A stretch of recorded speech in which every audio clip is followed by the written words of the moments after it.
Good afternoon बच्चों। तो आज हम लोग पढ़ेंगे फाइलम मोलस्का। फाइलम मोलस्का पढ़ेंगे आज हम लोग। क्या पढ़ेंगे? Phylum Mollusca. सबको आवाज आ रही है? तो फाइलम मोलस्का पढ़ेंगे। ये सेकंड लार्जेस्ट फाइलम है। अगर इसकी बात की जाए तो ये सेकंड लार्जेस्ट फाइलम है। आर्थ्रोपोडा हमारा सबसे बड़ा फाइलम था। सेकंड लार्जेस्ट फाइलम है एनिमल किंगडम में। इसके बारे में ये कहा जाता है कि इसमें जितने भी एनिमल्स हैं वो उन सबकी बॉडी बहुत ही ज्यादा सॉफ्ट है, सॉफ्ट बॉडीड है, सॉफ्ट बॉडीड एनिमल्स हैं। और इसके अलावा शेल्ड एनिमल्स हैं, यानी सब में एक शेल मिलेगी आपको, शेल्ड एनिमल्स हैं। तो इसमें पाए जाने वाले जितने भी एनिमल्स हैं उन सबकी बॉडी सॉफ्ट है और शेल्ड एनिमल्स हैं। नेक्स्ट बात ये आती है कि ये सभी आपके एक्वेटिक हैं। अब एक्वेटिक है यानी पानी में रहते हैं, तो समुद्री जीव भी इसमें आपको मिलेंगे और फ्रेश वाटर एनिमल्स भी मिलेंगे, मरीन वाटर एनिमल्स भी मिलेंगे और फ्रेश वाटर एनिमल्स भी मिलेंगे। तो मॉलस्क की स्टडी को करना हम लोग कहते हैं स्टडी ऑफ मॉलस्क। जितने भी मॉलस्क हैं अगर हम इनकी स्टडी करते हैं तो उसको कहते हैं मेलाकोलॉजी। मेलाकोलॉजी, ठीक, इसको हम लोग मेलाकोलॉजी कहते हैं। और अगर इनके शेल के बारे में स्टडी करते हैं, क्योंकि मॉलस्क में जितने भी ऑर्गेनिज्म हैं उन सब में शेल्स हैं, तो अगर इनके शेल्स के बारे में स्टडी करते हैं, study of shells of mollusc, study of shells of mollusc, mollusc के शेल्स के बारे में स्टडी करते हैं, तो इसको हम कहेंगे कॉन्कोलॉजी। इसको बोलेंगे कॉन्कोलॉजी। आगे बढ़ते हैं। मॉलस्क की सिमेट्री की अगर बात करते हैं तो ये बाइलेटरली सिमेट्रिकल है। सिमेट्री की अगर हम बात करें तो ये आपके बाइलेटरली सिमेट्रिकल है। बाइलेटरली सिमेट्रिकल है। और इसमें से कुछ एसिमेट्रिकल भी होते हैं। Few are asymmetrical. इसमें से कुछ आपके एसिमेट्रिकल भी होते हैं। और ये एसिमेट्रिकल जो होते हैं वो टॉर्सन फोर्स की वजह से होते हैं। फिजिक्स में एक टॉर्सन फोर्स होता है, उसकी वजह से इनमें एसिमेट्रिकल फीचर देखने को मिलता है। तो टॉर्सन फोर्स की वजह से इसमें एसिमेट्रिकल भी होते हैं। अगर इनकी जर्मिनल लेयर की बात की जाए तो ये ट्राइप्लोब्लास्टिक होते हैं। ट्राइप्लोब्लास्टिक यानी 3 जर्मिनल लेयर होती हैं और तीनों जर्मिनल लेयर के नाम आपको पता है। पहला है एंडोडर्म,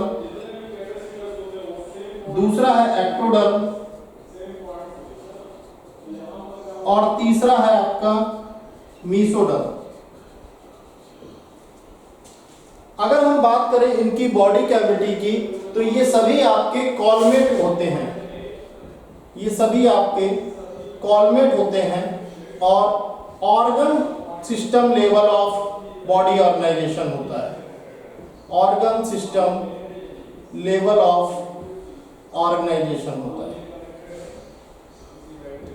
ये कुछ बातें मैंने आपको फाइलम मोलस्का के बारे में आज बताई कि फाइलम मोलस्का जो है हमारा सेकंड लार्जेस्ट फाइलम है और इसकी स्टडी करने को हम मेलाकोलॉजी कहते हैं। ये एक ऐसा फाइलम है जिसमें सॉफ्ट बॉडीड एनिमल्स होते हैं और उन सभी एनिमल्स के पास शेल्स होती हैं और इन शेल्स की स्टडी करने को हम कॉन्कोलॉजी कहते हैं। इसकी अगर हम हैबिटेट की बात करें तो एक्वेटिक हैबिटेट होता है, यानी वाटर में रहते हैं, मरीन भी होते हैं और फ्रेश वाटर भी होते हैं। सिमेट्री की बात करें तो ये बाइलेटरली सिमेट्रिकल होते हैं और 3 जर्मिनल लेयर से मिलकर बने होते हैं। ट्राइप्लोब्लास्टिक कहलाते हैं, एंडोडर्म, एक्टोडर्म और मीसोडर्म। और कुछ जगह ये एसिमेट्रिकल भी पाए जाते हैं क्योंकि इनमें एक ट्विस्टिंग फोर्स काम आता है। ट्विस्टिंग फोर्स की वजह से, टॉर्सनल फोर्स की वजह से ये एसिमेट्रिकल हो जाते हैं और इनमें organ system level of organization होता है और बॉडी इनकी कॉलमेट होती है। तो इतना आप नोट डाउन कर सकते हैं, इतना नोट डाउन कर लीजिए, फिर आगे बढ़ते हैं।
लिख लिया आप लोगों ने?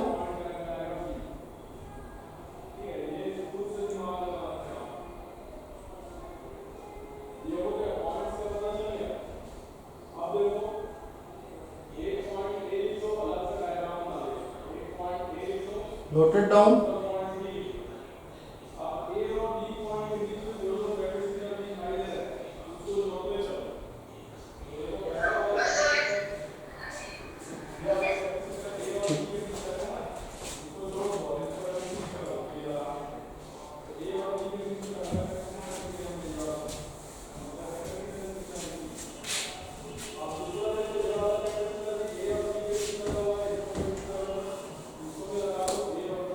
तो देखिए कुछ मॉलस्क के डायग्राम मैं आपको यहाँ पे बना दे रहा हूँ। कुछ ये मॉलस्क के डायग्राम है जो हम लोग देख लेते हैं। इसमें से कुछ आपने नाम भी सुने होंगे। तो सबसे पहले एक जो डायग्राम बनने जा रहा है वो है आपका काइटोन का। ये जो डायग्राम आपका बनने जा रहा है this is your काइटोन।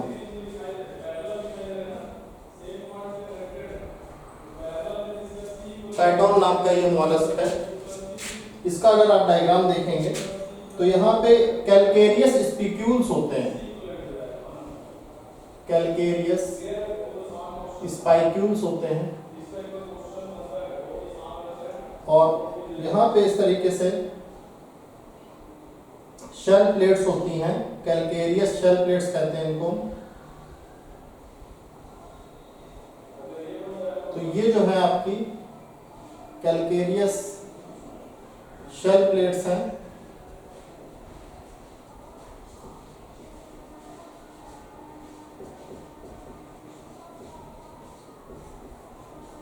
Calcareous shell plates हैं और इस तरीके से यहाँ डॉटेड स्ट्रक्चर होते हैं।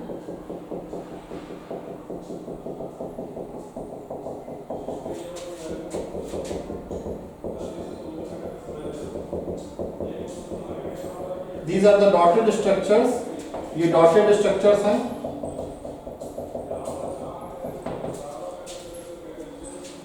तो यहाँ पे जो है ये जो आप एज देख रहे हैं इसको हम मेंटल एज बोलते हैं। This is known as mantle as.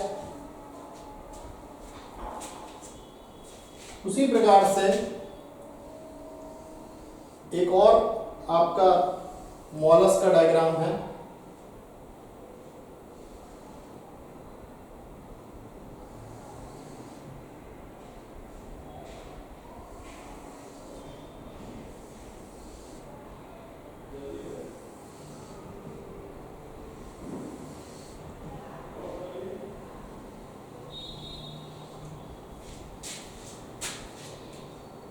इसका नाम यूनियो है।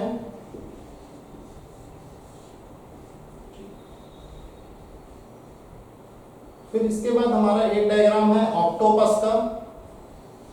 ऑक्टोपस भी हमारा मोलस्क के अंतर्गत आ जाता है।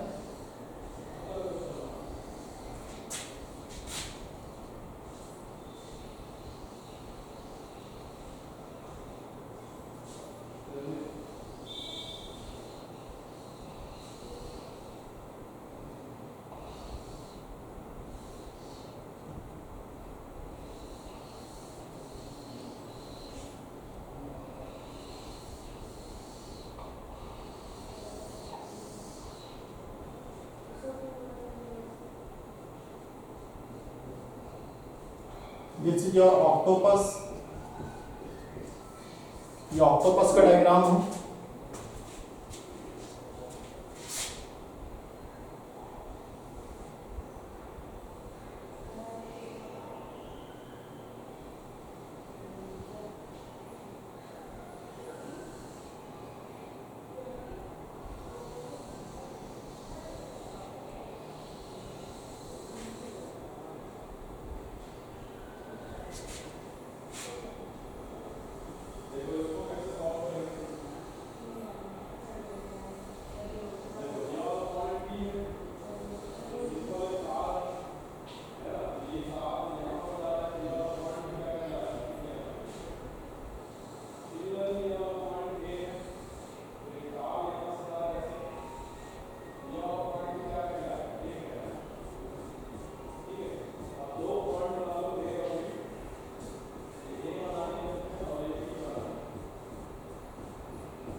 ये जो डायग्राम आप देख रहे हैं दिस इज योर प्लाया, ये प्लाया का डायग्राम है।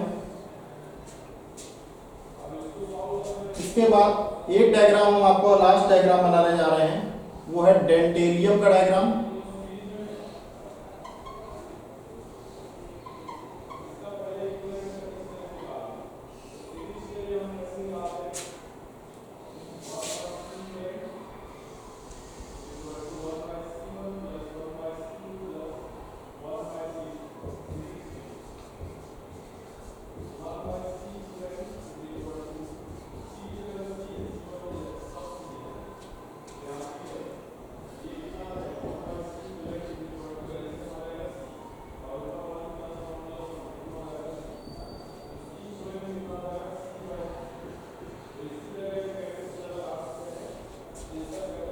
तो ये डेंटेलियम का डायग्राम आपने देखा, ये प्लाया का डायग्राम है।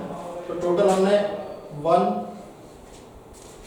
2 3 4 और 5 ऑर्गेनिज्म आपके सामने बनाए हुए हैं, और ये पांचों मॉलस्क में आते हैं, पांचों मॉलस्क की कैटेगरी में हैं, जिसमें स्कॉर्पियन जो है वो तो आपने देखा ही होगा, तो आप इसको इजीली ड्रॉ कर सकते हैं। इसके बाद हम लोग आगे बढ़ते हैं।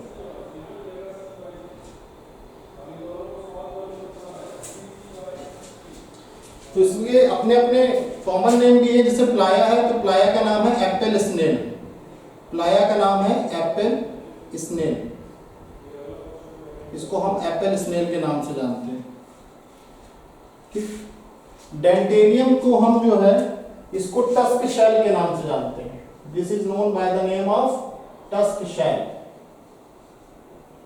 डेंटेलियम जो है आपका ये टस्क शेल के नाम से जाना जाता है।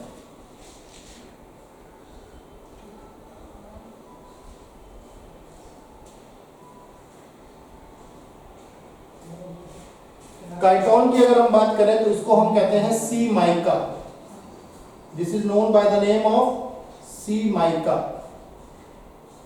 और एक दूसरा नाम और है coat of mail shell, coat of mail shell,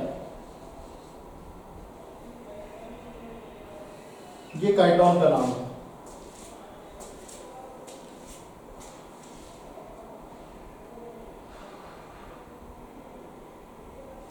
octopus की अगर हम बात करें तो इसको बोला जाता है डेविल फिश, 8 आर्म्स लगभग है, इसलिए इसका नाम पड़ा है ऑक्टोपस, डेविल फिश के नाम से जानते हैं।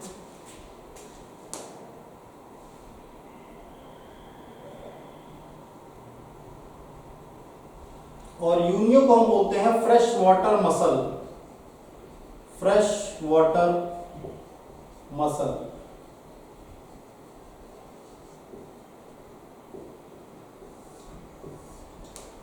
तो ये आपके मॉलस्क के कुछ डायग्राम हैं, आप इन डायग्राम्स को ड्रॉ कर सकते हैं। थोड़ा फास्ट करिएगा क्योंकि अभी हमको मॉलस्क क्लास खत्म करना है।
मैं 5 मिनट दे रहा हूं आपको इन डायग्राम्स को ड्रॉ करने के लिए। एक रफली डायग्राम आप लोग बना लीजिए। बहुत ज्यादा डेकोरेशन नहीं करना है, एक सिंपल इंडिकेटिव डायग्राम बनाना है, क्योंकि नीट में आपको जो है सिर्फ क्वेश्चंस करने होंगे, वहां कोई डायग्राम नहीं बनाने को आएगा। ऐसा डायग्राम बनाइए जिसको आप रिवीजन के समय देखते ही आपको सारी बातें याद आ जाएंगी।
तो देखिए कुछ चीजें हम डायग्राम बेस्ड आपको पढ़ाएंगे यहाँ पे कि जैसे आपने काइटोन का डायग्राम देखा है।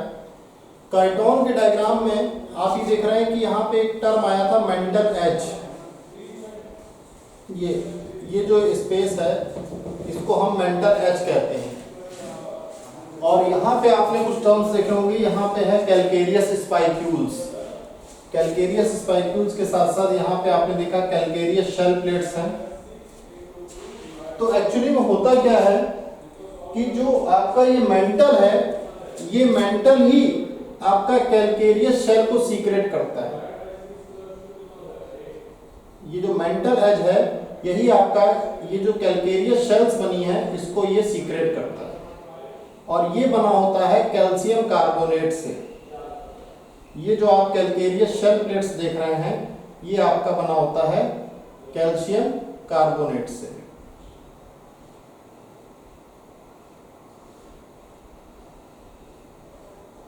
तो this is made up of calcium carbonate, CaCO3 से बना होता है।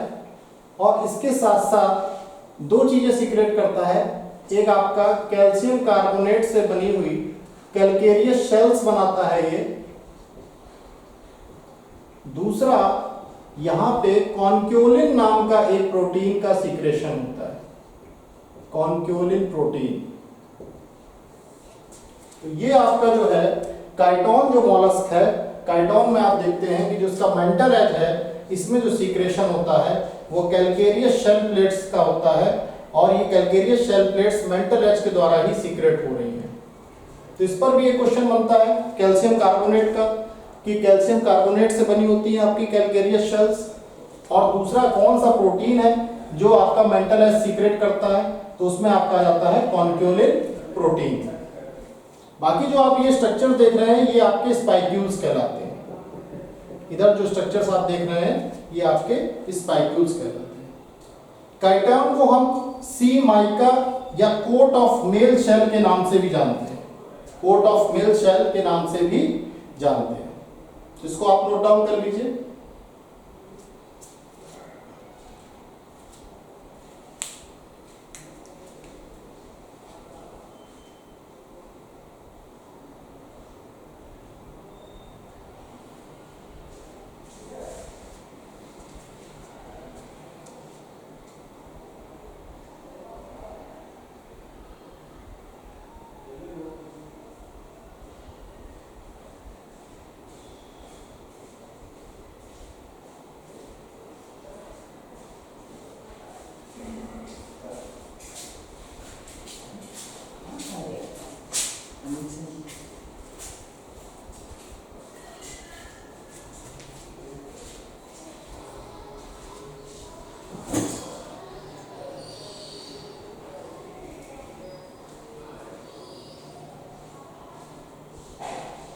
जितना काइटोन के आसपास दिया हुआ उतना आप नोट डाउन कर लीजिए, फिर आगे इसको रब करके हम लोग नेक्स्ट डायग्राम्स को डिस्कस करते हैं।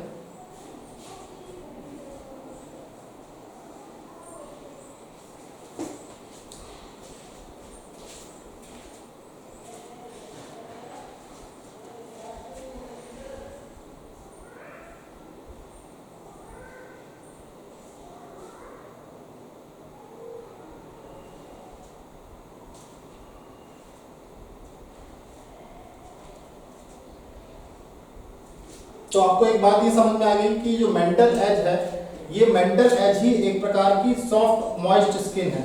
ये जो पहला जो हमने एक स्टेटमेंट इसमें बताया था वो पहला स्टेटमेंट ये बताया था कि जितने भी मॉलस्क हैं उनकी बॉडी बहुत ही ज़्यादा सॉफ्ट है और इनके पास एक शेल होती है, एक शेल बनी होती है। तो जो ये मेंटल एज है, मेंटल एज आप देख रहे हैं, यही आपकी सॉफ्ट स्किन कहलाती है। यही आपकी सॉफ्ट स्किन, सॉफ्ट या स्पॉन्जी लेयर ऑफ स्किन बोली जाती है। तो ये सॉफ्ट स्किन भी है और ये आपकी स्पॉन्जी लेयर ऑफ स्किन भी है। This is your spongy layer of skin. तो ये आपकी सॉफ्ट और स्पॉन्जी लेयर ऑफ स्किन है। ठीक,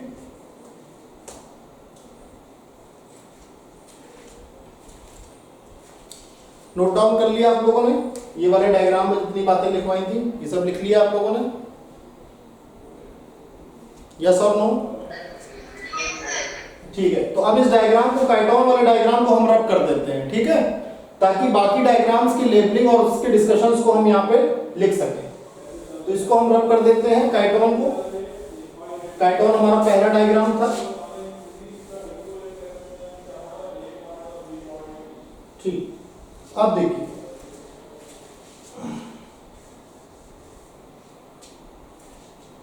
तो एक हमारे पास जो डायग्राम आया है वो है प्लाया का। प्लाया के बारे में ये कहा जाता है कि प्लाया जो है, प्लाया में जो रेस्पिरेशन होता है, ये फिफ्थ डायग्राम है।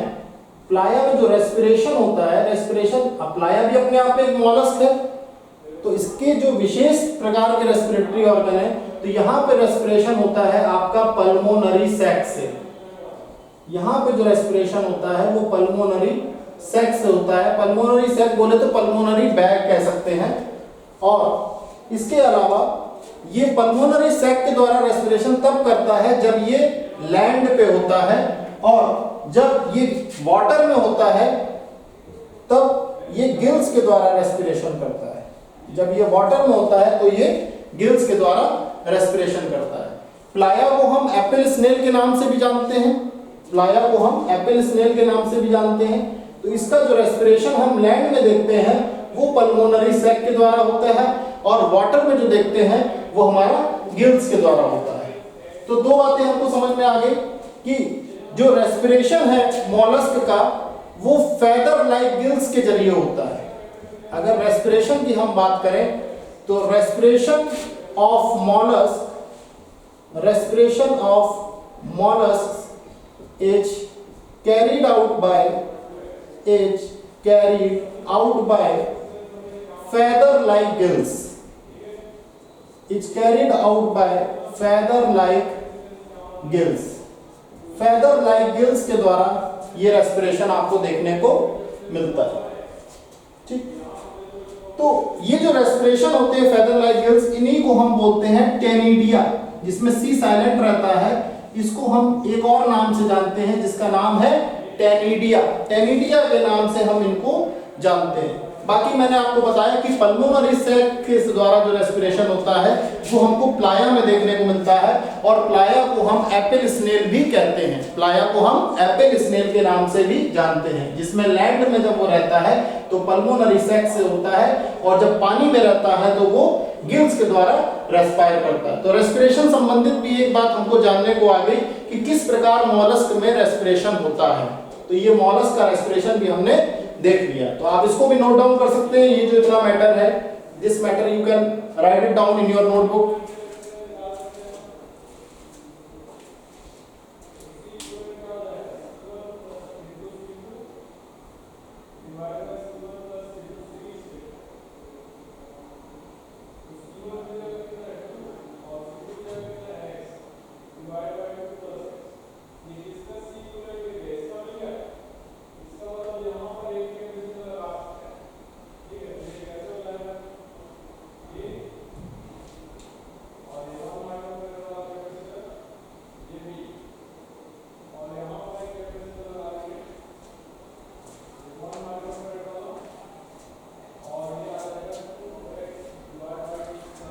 तो बच्चों अब इसके बाद हमने एक डायग्राम बनाया था ऑक्टोपस का।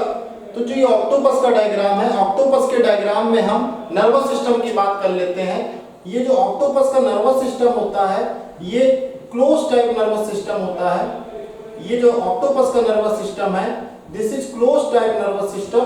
और जनरली अगर हम बात करें तो नर्वस सिस्टम जो मॉलस्क का है वो ओपन टाइप होता है। सॉरी, सर्कुलेटरी सिस्टम लिखिए, नॉट नर्वस सिस्टम।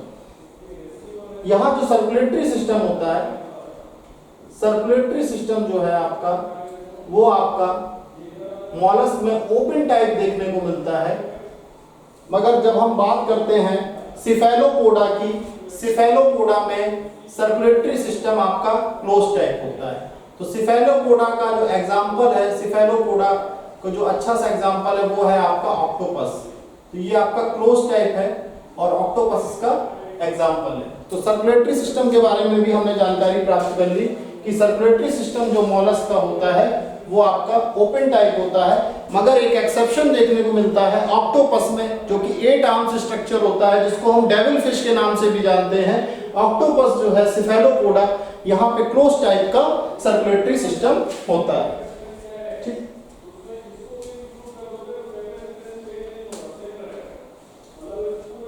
तो इसको रब कर देते हैं बच्चों, प्लाया वाले को।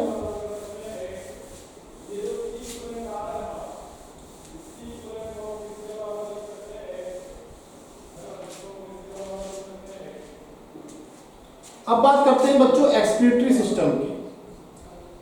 अगर हम एक्सक्रीटरी सिस्टम की बात करें मॉलस्क की, तो यहाँ पे 1 से 2 पेयर कैबर्स ऑर्गन्स के मौजूद रहते हैं, 1 और 2 पेयर्स ऑफ कैबर्स ऑर्गन। देखिए अलग अलग फाइलम में अलग अलग ऑर्गन सिस्टम के डिफरेंट नाम होते हैं। कहीं पे नेफ्रीडिया बोला जा रहा है, कहीं पे मालफिजियन ट्यूब्यूल बोला जा रहा है। यहाँ पे अगर हम बात करें मॉलस्क की बात करें तो यहाँ 1 से 2 पेयर कैबर्स ऑर्गन के मौजूद होते हैं और इनको हम कैबर्स ऑर्गन के साथ साथ ऑर्गन ऑफ बोजेनस भी कहते हैं। इसका एक नाम और होता है जिसको हम कहते हैं ऑर्गन ऑफ बोजेनस। इसको हम ऑर्गन ऑफ बोजेनस के नाम से भी जानते हैं।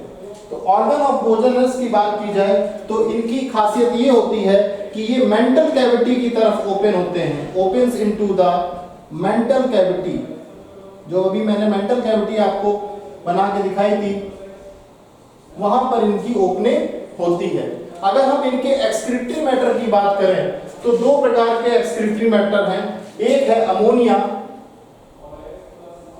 अमोनिया और दूसरा है यूरिक एसिड। 2 एक्सक्रीटरी मैटर इनके द्वारा एक्सक्रीट किए जाते हैं। तो कहने का मतलब ये है कि 1 से 2 पेयर ऑफ कैबर्स ऑर्गन जो कि एक्सक्रीटरी ऑर्गन के रूप में मौजूद होते हैं, जिनको हम ऑर्गन ऑफ बोजेनस भी कहते हैं और जो कि मेंटल कैविटी में ओपन होते हैं, और 2 एक्सक्रीटरी मैटर इनके द्वारा एक्सक्रीट किए जाते हैं, अमोनिया और यूरिक एसिड। बच्चों अगर बात करें हम नर्वस सिस्टम की, तो नर्वस सिस्टम में 3 से 4 पेयर होते हैं आपके गैंग्लिया के। Nervous system consist of 3 to 4 pairs of ganglia, consist of 3 to 4 pairs of ganglia. 3 से 4 पेयर ऑफ सिस्टम होते हैं गैंग्लिया के। इसके बाद नर्वस सिस्टम से जुड़े हुए ही हमारा एक और फीचर है मॉलस्क में, जिसको हम बोलते हैं सेंस ऑर्गन्स। तो सेंस ऑर्गन्स के बारे में बात करें तो सेंस ऑर्गन्स में हमारा सबसे पहले आ जाता है आई। सेंस ऑर्गन्स के बारे में बात करें तो सेंस ऑर्गन जो है आई आ जाता है, जो कि ओमेटोफोर के रूप में मौजूद रहता है। पहला हमारा जाता है eyes, present in the form of ommatophore, present in the form of omatophore, present in the form of omatophore।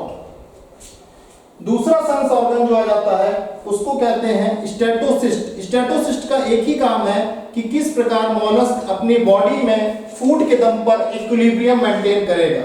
For body equilibrium on food, for body equilibrium on food.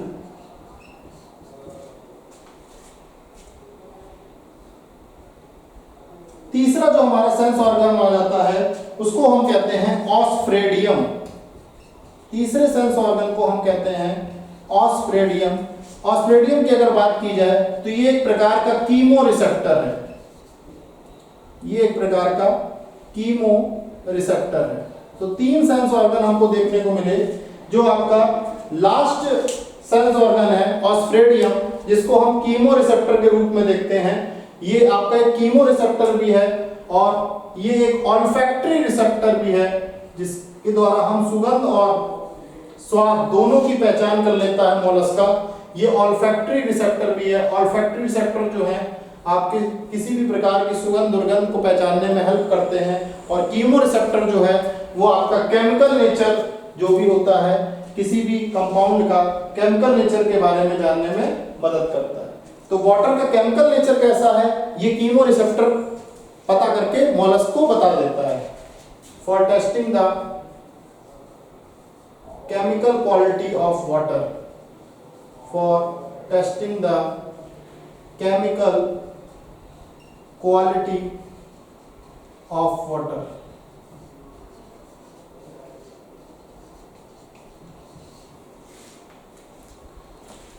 तो इतना आप नोट डाउन कर लीजिए।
तो आज की class आप लोगों की ओवर होती है। आज के लिए आप उतना ही करके आइएगा, इसको रिवीजन करके। कल से हम लोग एक आइनोडर्मेटा और कॉर्डेटा चालू करेंगे। आप इतना नोट डाउन कर लीजिए।